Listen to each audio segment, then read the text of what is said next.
You know, my very first published photographs were on the pages of the National Geographic. I still find that hard to believe. I mean, it was crazy, but that's what happened. I was 26 years old, and Bob Gilka, the head of photography at the Geographic, called me back to their headquarters in Washington, D.C. to give me my marching orders. And I remember standing in the lobby of what they call Explorers Hall, and I was looking at giant globes and dog sleds and submersibles and flags planted on Everest and surrounded by the most beautiful photographs I'd ever seen in my life. How was I going to prove that I was worthy of working here? And then I was taken upstairs and into Bob's office. Bob was a blunt man, just straight and to the point, and honestly a little scary. Well, that morning I was completely unprepared for what he said to me. He stopped me cold. He changed the way I did everything from that day forward.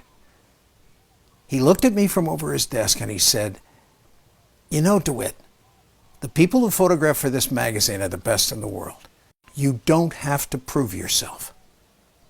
I don't have to prove myself. I mean, honestly, that's all I've been thinking about since I got the assignment. You don't have to prove yourself, he continued. But by God, every day you had better improve yourself. The words went in. Don't prove yourself. Improve yourself. Bob was still talking. He said, "You know, I want you to spend your time every day trying to be better than you were yesterday. If you learn something that'll help the others, well, then share it. That way we'll all get better faster. Don't prove yourself. Improve yourself. Otherwise, you're fired." Big first lesson, right out of the blocks. I don't know how many times I've thought about it, how many times I've acted on it since that day in Bob's office. Don't prove yourself, improve yourself. And you know, living that lesson, I've come to see that life really is a lot more about cooperation than it is about competition. It wasn't proving myself or taking others down that allowed me to succeed.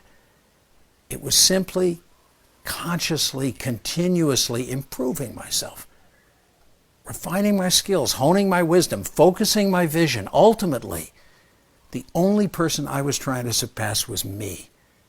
Don't prove. Improve.